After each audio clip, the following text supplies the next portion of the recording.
예수님이 마태복음 5장에 이제 산상복음의 설교를 시작하는데 어떻게 시작하나 한번 보십시오. 이게 중요합니다. 예수님께서 무리를 보시고 산에 올라가 앉으시니, 그런 말이 왜 있을까요? 그렇죠? 그리고 제자들이 나온지라. 이 설교는 예수를 따르는 제자들에게 하는 말입니다. 세상 사람들은 하나도 이게 말로 들리지가 않습니다. 뭐로 들리겠습니까 이게? 그렇죠? 너희는 세상의 빛이라. 세상 사람들이 어떻게 세상의 빛이에요? 말도 안 되는 거잖아요. 그렇죠? 너희의 의가 서기관과 바리새인의 의보다 낫지 않으면 하나님 나라에 들어가지 못한다. 그게 어떻게 세상 사람들한테 하는 말이에요? 진짜 예수 안에 있는 사람들한테 하는 말이죠. 여러분 예수 안에 있으십니까? 아니면 예수 안에 오셔야 합니다. 먼저. 그리고 산상복음에 보면 기도를 가르치십니다. 하늘에 계신 우리 아버지, 이름을 거룩히 여김을 받으시오며. 하나님의 백성들이 아닌 사람들은 그 기도를 할 수가 없습니다. 하나님 아버지가 어떻게 아버지입니까? 아버지가 아닌데, 원수인데. 이해가 되시죠? 누가 복 있는 사람, 이런 사람이라고 선포하고 있죠? 여러분, 신앙생활에서 복이 무엇입니까? 우리 인생에서 복이 무엇입니까? 여기서 심령이 가난한 자 복이 있나니, 첫 번째 단어는 영어 성경이나 원어 성경에는 blessed입니다. 우리말에는 영원히 거꾸로 돼 있어가지고 심령이 가난한 자 복이 있나니인데, 영어 성경이나 원어 성경에 보면 blessed, 복이 제일 먼저 나오고 있습니다. 마카리오스, 그 뜻이 뭐냐 하면 하나님께 은총을 받은 자, 하나님의 선택입니다. 하나님의 은혜입니다. 아니면 심령이 가난하지도 살아있지도 않습니다. 심령이 가난한 자는 복 있는 사람이 뭐냐면 마카리오스, 첫째 하나님께 은총을 받은 자. 두 번째 의미를 한번 들어보세요. 하나님께 인정함을, 의롭다 칭함을 받은 자, 이런 뜻이 있어요. 하나님한테 어프로브를 받은 자, 너는 됐다, 이렇게 받은 사람이 복 있는 사람이 되는 거예요. 누가 그렇게 받을 수 있죠? 오직 하나님의 은혜로 믿음을 주신 분만 그렇게 받을 수 있습니다. 칭의는, 의롭다 여기심을 받는 것은 오직 믿음입니다. 내 힘으로 절대로 할 수 없다는 것입니다. 그게 기독교 복음이죠. 히브리서에 그 복이라는 단어가 바라크라는 단어인데요. 바라카라는 단어, 여기 유대인들이 많잖아요. 바라카의 뜻이 무슨 뜻이냐면, 어원이 너무 좋습니다. 한번 들어보세요. 그 어원이 뭐냐면 무릎이라는 것입니다. 무릎. 저는 이게 기가 막힌 것 같아요. 이게 우연일까? 여러분이 무릎을 꿇어야 복을 받습니다. 그게 심령이 가난한 거죠. 고집 무릎 꿇고 고집 부립니까? 그런 사람 한 명도 없습니다. 빳빳이 서가지고 잘났다고 그러지. 애기들은 고집 안 핍니까? 애기들도 고집 핍니다. 다 똑같습니다. 인간들은. 여러분 심령이 다 똑같습니다. 저도 똑같습니다. 하나님을 만나지 않으면 굉장히 어리석게 고집스럽습니다. 얻어 맞으면서도 고집피는 애들 있죠. 있습니다. 얻어 맞으면서도, 이 미련해가지고 얻어 맞으면서도. 인간들이 그렇습니다. 계속 고집피고. 무릎 꿇다는 뜻이고, 두 번째 어원이 etymology, 굉장히 좋은데 말이죠. Full water reservoir, 근원이라는 뜻입니다. 근원. 거기서부터 흘러온다는 뜻. 바라카. 하나님이 바라카, 근원이십니다. 예수가 근원이십니다. 거기를 벗어나서는 복이 없습니다. 그 복은 갈보리에서 흐르는 것입니다. 그러므로 이 복의 첫 번째 팩터는 뭐냐면 하나님과의 관계입니다. 성경이 뭐라고 얘기하고 있냐면요, 예수를 만나기 전엔 여러분 하나님 원수라고 얘기하고 있습니다. 원수. 하나님의 원수로 살아갑니다. 하나님을 대적하고, 하나님을 무시하고, 하나님을 불순종하고, 하나님을 우습게 여깁니다. 나 안 그러는데. 아니요, 여러분 그래요. 저도 그래요. 목회자도 우습게 생각해요. 하나님 말씀하는 것도 우습게 들어요. 우습게 안 들으면 듣죠. 고집 안 피우고요. 하나님과의 관계를 얘기하고 있는데 한번 들어보세요. 하나님과의 올바른 관계에 있는 사람, 아까 마카리오스, 복이 그 관계를 얘기한다고, 하나님께서 의롭다, 너는 됐다 라고 얘기했는데 그 사람에게는 복이 있고 하나님의 원수에게는 뭐가 있죠? 저주 아래에 있습니다. 너무 심한 말이라고 듣지 마십시오. 이게 진리입니다, 여러분. 저주 아래에 있습니다. 저주. 하나님의 curse 아래에 있습니다. 기독교 복음이 뭔지 아십니까? 예수가 나 대신 저주가 되어주신 것입니다. 믿으신 분 한번 아멘 해보세요. 그러면 어떻게 우리가 이 복을 받을 수가 있나요? 어떻게 얻을 수가 있나요? 어떻게 하나님과의 관계를 옳다함을 받을 수가 있나요? 그게 복음이죠. 제가 설명하겠습니다. 간단히. 무릇 갈라디아서 3장에 보면 율법의 행위에 속한 자들은 저주 아래 있나니, 자기 힘으로 사는 사람들, 자기 힘으로 하나님 앞에 가려고 그러는 모든 사람들은 다 저주 아래 있나니. 저는 웃으면서 얘기합니다. 왜냐하면 이걸 알아야 복음이 들리니까. 여러분, 저주 아래 있는데 그 이유는 누구든지 율법책에 기록된 대로 십계명을 다 지키지 못하면 저주 아래 있다. 여러분, 미국 법 굉장히 엄합니다. 여러분이 미국 법을 우습게 생각하면 미국 정부가 여러분을 가만 놔두지 않습니다. 하이웨이에서 50마일인데 한 100마일로 한번 달려보세요. 한번 달려보세요. 우습게 여기고요. 가만히 있나? 가만히 있지 않습니다. 여러분, 반드시 붙들어갖고 철창에 집어넣을 것입니다. 하나님의 법을 우습게 여기면 하나님이 가만히 있을 것 같습니까? 하나님은 거룩한 하나님, 하나님은 공의의 하나님이십니다. 반드시 그 죄와 그 악을 멸하시는 하나님이십니다. 반드시 멸하십니다. 저주 아래 있습니다. 어떤 법을 어기셨나요? 다 어기셨습니다. 하나도 안 지킵니다. 나 외에 다른 신을 두지 말라, 우상 숭배하지 말라, 안식일을 거룩하게, 하나도 안 지킵니다. 인간들 지킬 수도 없고 지킬 마음도 없습니다. 그게 로마서 6장의 복음입니다. 이해가 되십니까? 다 저주 아래 있다고 얘기하고 있습니다. 내 힘으로 내가 어떻게 해보려고, 내가 하나님 요거 내놓으려고, 요거 내놓으면 하나님이 받아줘야 되겠지 하는 것은 가난한 사람들이 아닙니다. 교만한 자들이죠. 그렇죠? 율법은 믿음에서 난 것이 아니요, 내 힘으로 하는 것은 믿음이 아니라는 것이지요. 율법을 행하는 자는 그 가운데서 살 것이다. 니네들이 알아서 하라 그거예요. 그리고 하나님 앞에 쓸 것입니다. 여러분, 너 간음했지? 너 도둑질했지?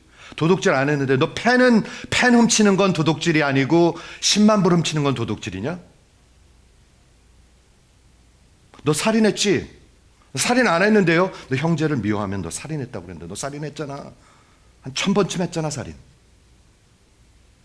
너 간음했지? 간음 안 했는데요? 누구랑 잔 적 없는데요? 너 포노그래피 늘 봤잖아. 슬슬 그런 거 좋아했잖아. 영화에서 그런 거 좋아했잖아. 너 그런 거 맨날 생각했잖아. 너 간음했잖아. 우리 다 저주 아래 있습니다, 여러분. 하나님의 눈은 우리의 수준이 아닙니다, 여러분. 율법은 믿음에서 난 것이 아니라 율법을 행하는 자는 그것에 살 것인데 다 하나님의 저주 아래 있습니다. 이걸 알아야 믿을 수가 있습니다. 그게 심령이 가난한 것입니다. 여기 복음이 있습니다. 그럼 어떻게 우리가 이 복을 받을 수 있나요? 자, 13절에 보면 그 저주 얘기가 나오다 이런 얘기가 나옵니다. 그리스도께서 우리를 속량하셨으니, Christ redeemed us. 예수님이 하신 것입니다. 어떻게 해요? 저주가 되심으로. 어떻게 저주가 되셨죠? 나무에 달리심으로. 그게 복음입니다, 여러분. 그거 믿는 건 어떻게 믿어야 되죠? 내 거 뭐 요만큼 한 거 내놓고 잘난 척하고. 아니요, 다 두 손 들고 항복하면서. 그게 믿는 겁니다. 그게 심령이 가난한 것입니다. 그리스도께서 속량하셨는데 기록된 바 나무에 달린 자마다 저주 아래 있는 자라. 그 결과는 무엇입니까? 그리스도 예수 안에서, so that 그리스도 예수 안에서 아브라함의 복이 뭐죠? 하나님의 백성, 하나님의 아들이 되는 것입니다. 아들이십니까? 하나님의 천국 백성이십니까? 그게 복입니다. 그러므로 예수가 복의 근원입니다. 예수 없으면 여러분은 다 망한 사람들입니다. 저주 아래에 있는 사람들입니다. 의사, 망한 의사입니다. 박사, 망한 박사입니다. 망한 박사들 많습니다. 박사가 뭐 특별 대우를 받을 것 같습니까? 전혀 아닙니다. 여러분, 교회 50년 다녔다고? 아니요. 전혀 특별한 대우 받지 못합니다. 진짜 심령이 상하고 깨어지고 망했구나. 하나님을 만난 사람은 내가 망했구나를 압니다. 그게 가난한 것입니다. 여러분, 만약에 내가 망했구나 그러면 저 임집사 조금 기분 나쁜 거 자꾸 헐뜯고 싶을까요? 아니요. 하나님이 나 이런 것도 봐주는데 저건 아무것도 아니지, 이렇게 생각하게 되죠. 그런 심령이 가난한 사람이 피아노를 왜 저기다 놓지? 저쪽에다 놔야 되는데 하고 따질까요? 그러지 않죠. 그냥 성전 안에 와서 앉아 있을 수 있는 게 감사하죠. 아멘. 그게 복입니다. 그게 복입니다. 자, 팔복을 보겠는데 오늘 한 절만 봅니다. 심령이 가난한 자 복이 있나니. 그렇죠? 이건 왕의 선언입니다. 이게 복이라고 얘기합니다. 여러분들의 생각 속에 있는 거짓 복들은 지워져야 합니다. 안 그러면 거기에 묶여가지고 종살이 합니다. 모든 복의 reservoir, fountain, 근원은 여호와 하나님으로부터 흐르고, 그리고 그 갈보리에 내 대신 저주가 되신 예수를 통해서 오는 것입니다. 그 십자가에 나와서 그분과 하나가 되셔야 합니다. 그래, 나 믿어줄게.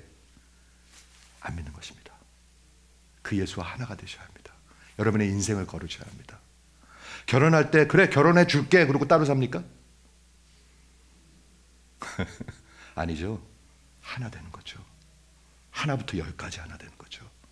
한 목적을 위해서 살고 같이 살고 예수와 하나 되셔야 합니다. 그게 예수 믿는 것입니다. 심령이 가난하다는 것은 나는 아무런 가치가 없는 사람이다. 나는 존재, 가치, 의미도 없는 사람이다. 난 매우 소심하게 살아야 된다. 이런 뜻이 아니고요. 가난하다는 뜻은 이런 뜻입니다. poor. 가난하다는 뜻은 무슨 뜻이냐면 거지와 같이 자세를 낮춘다는 뜻입니다. 자세를 좀 낮추셔야 합니다. stoop down. 목을 한번 얘기해봐. 설교해봐. 이러는 게 아니라 좀 자세를 낮추는 것입니다. 마음의 자세를 낮추는 것입니다. 하나님, 제게 좀 말씀 좀 해주세요. 눈도요, 진짜 겸손하게 뜨고 마음 자세도 자세를 낮추고 무릎을 꿇는 것입니다. 아까 무릎을 얘기했습니다. 무릎 꿇으셨습니까? 꼿꼿한 사람들이 너무 많아요. 고집스러운 사람들. 복 받은 사람들이 아닙니다. 그거는 종교인들입니다. 가난하고 그리고 자기가 helpless, 무력하다는 거라. 여러분 마음대로 되는 게 있으십니까? 나 80까지는 사니까 아직 몇십 년 남았네. 착각입니다. 마음대로 안 됩니다. 요거 먹으면 요렇게 건강해지고 요거 먹으면 안 건강해지고 너무 따지지 마세요. 어리석게 살지 마세요. 그 어리석음입니다. 마음이 높음입니다. 그렇죠?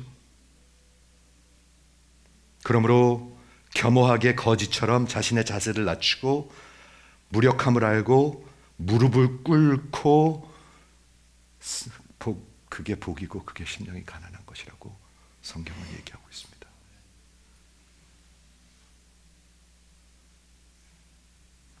여러분 복 받으셨습니까?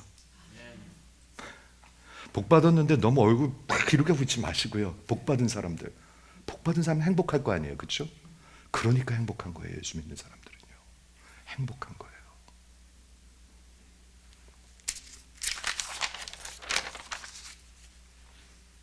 복음서에 나오는 거지들 한번 읽어보세요. 가세요. 다 수지 맞습니다. 마틴 루터가 그 사람이 종교개혁을 하고 책을 100권 이상 썼습니다. 여러분, 집사님 100권 읽는 것도 힘들겠죠. 근데 그 사람은 100권을 썼습니다. 마틴 루터. 그런데 그 사람이 죽을 때 바로 옆에 노트가 적혀 있었는데 그 사람이 쓴 마지막 글이 뭔지 아십니까? 우리는 거지입니다. 그것이 진리입니다. 라였습니다. 저는 그게 기가 막힌 말인 것 같아요. 책을 100권을 써도요, 하나님이 은혜를 주시면 내가 오직 하나님의 은혜로 거지 같은 인생을 살려주시는구나를 알 수 있는 거예요. 그게 심령이 가난한 거예요.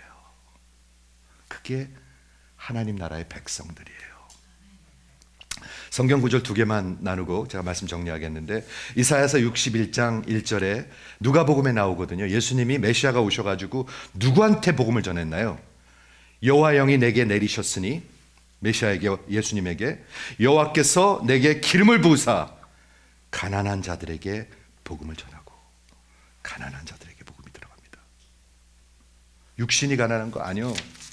육신이 가난해도 교만할 수가 있고요, 부자라도 교만할 수가 있는데 부자면 교만할 확률이 훨씬 더 높겠죠. 그렇죠? 이사야 61장에 가난하다는 것의 그 컨텍스트, 배경은 이런 것입니다. 바벨론으로 포로로 끌려갔어요. 나라가 망했어요. 이스라엘 백성 중에서. 그런데 세상과 타협하지 않고 여호와 하나님을 바라보면서 하나님의 구원과 하나님의 나라가 다시 찾아올 것을 기다리는 사람이 가난한 사람들입니다. 이거 진짜 신앙 아니에요? 이게 진짜 신앙이에요. 아니면 여러분 다 가짜예요. 하나님의 나라 구원과 하나님의 나라가 올 것을 기다리는 자, 그게 믿음이잖아요. 그게 가난하다는 거예요. 시편 34편 18절에 여호와는 마음이 상한 자를 가까이 하신다. 잘난 척하는 사람 가까이 안 하십니다. 마음이 상한 자. 하나님 나 어떻게 하죠? 마음이 상한 자가 애통하겠죠. 그 애통이 그 애통입니다, 여러분. 눈에서 눈물 하나도 흐르지 않는 영혼. 우리 한국말에 그런 거 있죠. 나는 태어나서 3번밖에 안 웁니다. 그건 완전히 세상적인 얘기입니다. 스펄전 목사님은 진짜 그 애통하는 눈물을 시편에서 하나님이 받으신대요.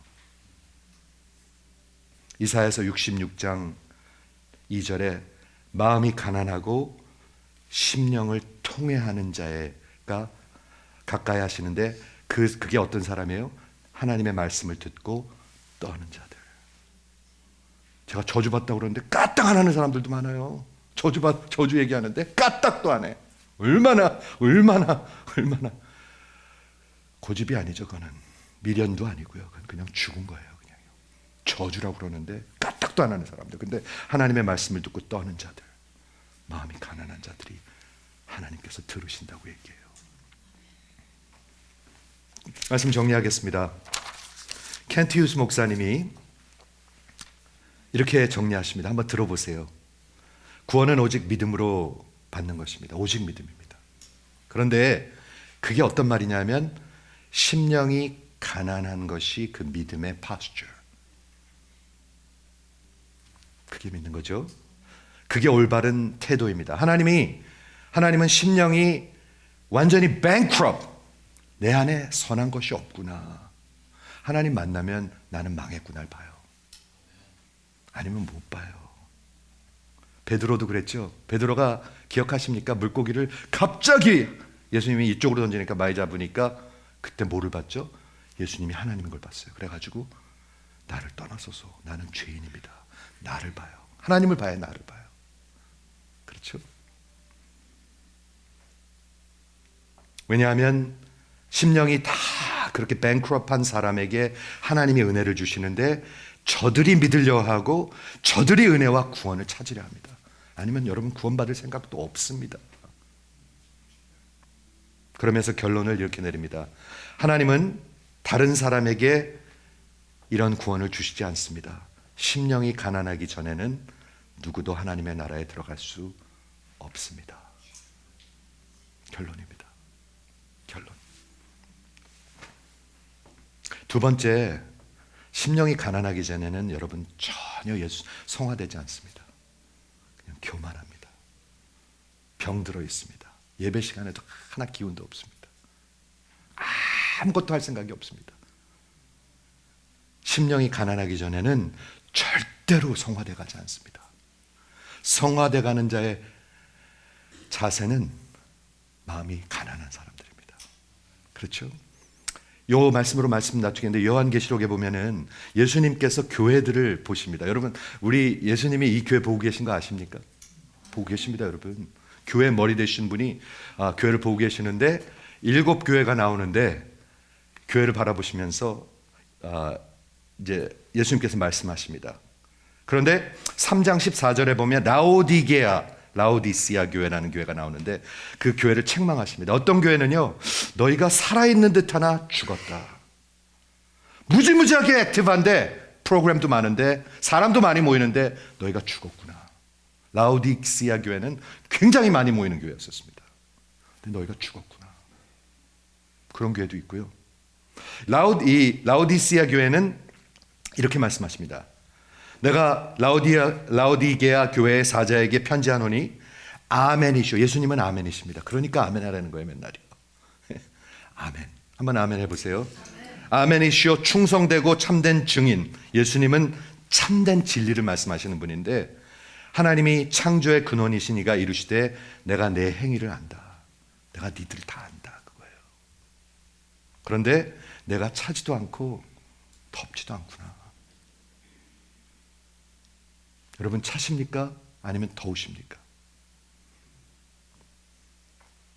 내가 차든지 덥든지 해라.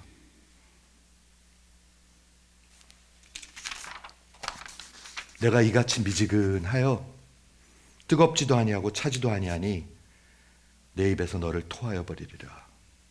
왜 그런 상태, 미지근한 상태에 있을까요? 여기에 이유가 있습니다. 자기 마음이 가난하지 않고 높아서 그렇습니다. 여기 들어보세요. 너희 중에 너희들이 말하기를 나는 부자라, 나는 부요하다, 나는 부족한 것이 없다. I'm rich, I am prosperous, and I am not in need of anything. 가난한 사람들이 아닙니다. 그러니까 미지근한 겁니다. 그러니까 예배 시간에도 기운이 하나도 없는 것입니다. 그러니까 내가 주를 위해서 살아야 되겠다는 마음이 없는 것입니다. 그러니까 고집스러운 것입니다. 그런데 예수님이 바라보는 눈을 말씀하십니다. 그게 진리겠죠? 참으로 바라보시는 거겠죠? 너희는 부자라고 그러고 부여하다고 그러고 부족한 것이 없다고 그러는데, 내가 곤고한 것과 가련한 것과 가난한 것과 눈먼 것과 벌거벗은 것을 알지 못하는구나. 너희가 벌거벗고 앉아 있어요, 지금요. 수치 가운데 앉아 있다는 거예요. 이해하십니까? 부유하다고 생각하고, 그리고 부자라고 생각하고, 나는 필요한 게 없다고 생각. 마음이 가난한 사람들이 아닙니다. 그러니까 미지근한 겁니다. 여러분, 인생 한 번밖에 살지 않습니다, 여러분. 한 번밖에 살지 않습니다. 근데 왜 미지근하십니까? 예수님이 그러면서 이렇게 그 죽어가는 교회에게, 미지근한 교회에게 애타게 말씀하십니다. 내가 너에게 원하노니 불로 연단한 금을 사서 부요하게 하고. 자, 신앙을 가지라는 거예요. 신앙, 진짜 신앙. 그렇죠? 흰 옷을 사서 입어서 벌거벗은 수치를 보이지 않게 하고. 여러분, 옷은 복음서에서 그리스도의 의입니다. 예수의 의입니다. 그래야 여러분 수치가 없는 거예요. 맨날 창피해가지고 숨기려고 그러고, 숨으려고 그러고, 가리려고 그러고, 말 안 하고, 아니면 이상한 소리를 막 떠들어서 숨기려고 그러고, 그리고 안약을 사서 눈에 발라 보게 하라. 예수님께 나와 보이는 거예요. 아니면 장님들이에요, 장님들. 무릇 내가 사랑하는 자를 책망하여 징계하노니 그러므로 내가 열심을 내라 회개하라. 여러분, 회개하셔야 열심히 있습니다. 미지근한 이유는 성령과 동행하지 않고 회개하지 않아서 그렇습니다. 세상이랑 살아서 그렇습니다. 그러면서 볼지어다 내가 문 밖에 서서 두드리노니 누구든지 내 음성을 듣고 문을 열면, 여러분 마음의 문을 열으셔야 합니다. 인생의 문을 열으셔야 합니다. 하나님 나 망했습니다. 하나님 없이는 내게 들어오시옵소서. 그리하면 내가 그에게로 들어가 그와 더불어 먹고 그와 함께 살리라. 천국 백성이 되는 것입니다. 귀 있는 자는 성령이 교회에게 하시는 말씀을 들을지어다. 여러분, 용서받지 못하는 죄가 하나 있습니다. 성령을 거역하는 것입니다.